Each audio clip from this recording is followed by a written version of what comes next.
ભાઈ, જનતાને મૂર્ખ બનાવતા શીખવું હોય તો ભારતીય જનતા પાર્ટીના મંત્રી પાસેથી તમને શીખવા મળશે. શું વાત કરો છો? તો પછી અમે મારે શીખવા જવું જોઈએ હો, કારણ કે કાંઈક તો ભેગું કરવું જોઈએ ને, આમાં ભેગું નહીં થાય. क्या बात कर रहे हैं? તમને ખ્યાલ હોય તો હવે એવી ખબર નથી રાખતા એટલે આ ઘડીએ ઘડીએ ભાજપ આવી જાય. નકર એવી ખ્યાલ રાખતા હોય કે એવી યાદી રાખતા હોય તો ભાજપ આવ્યું હોત, ન આવ્યું હોત. 3 મહિના પહેલા મહામાનવ વિશ્વગુરુએ એવું કીધું હતું મહામાનવ વિશ્વગુરુએ એવું તો વળી શું કીધું તું? કે ભાઈ, અત્યારે દેશ આર્થિક સંકટોથી ઘેરાયેલો છે. બને એટલું સોનું ઓછું ખરીદવું, ખાવાનું તેલ ઓછું વાપરવું, વિદેશ યાત્રા ટાળવી.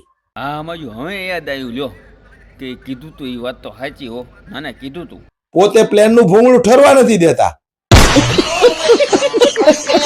અને ગામને સલાહો આપે છે. આમને ધંધો શું હે? ગાડીના ભૂંગરા આમ થાય ન ઠરવા દે, કારણ કે એમને ક્યાં કાંઈક કોઈ વાહે ખાવા વાળું ઓલું છે કાંઈ. હું કંઈક ખાવા બાવા વાળો હોત તો કદાચ ભૂંગરા ઠરત ને. ભૂંગરા સીણે હોતક જાત, જો કે એમાં કાઠ હોતક જામી જાત. સમજ્યા તમે? હવે મારે વાત કરવી છે. પેટ્રોલ મંત્રી હરજીતસિંહ પુરી અને નીતિન અંડાકરી, નીતિન અંડાકરી? ઈ તો વળી કયો છે નીતિન અંડાકરી? સોરી, નીતિન ગડકરી વિશે. નીતિન ગડકરીએ પેટ્રોલની અંદર 20% ઇથેનોલ ભેળવી દીધું. લ્યો જગ્યા. આમને શું કરવું જોઈએ? આમ નવરા બેઠા એને આવા જ આવું જ કંઈક કરવાનું પૂછે, બીજું કાંઈ પૂછતું જ નથી. દેશની જનતાને ઇથેનોલ વાળું પેટ્રોલ ભટકાવી દીધું. પોતે શું કરે છે? પોતે હું કરતા હોય અમને શું ખબર? કારણ કે અમારા કરતા જાજી તમને ખબર હોય ને તો તમે જ કહી દો ને.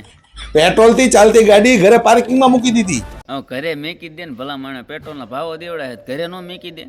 હવે ભાઈ, ઇલેક્ટ્રિક કાર લઈને આવે છે.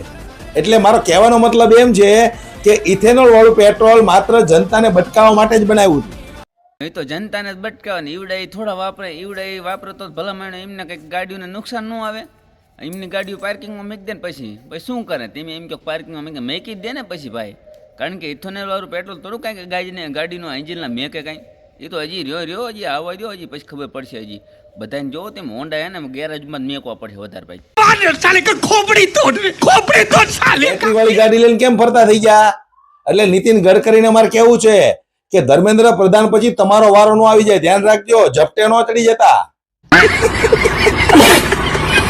એ તો એક દિને સમય તો જનતાને ઝપટે સડી જ જાય છે, કારણ કે ગમે એમ હંગરી રહે છે ને તોય મેર તો નથી જ આવવાનો.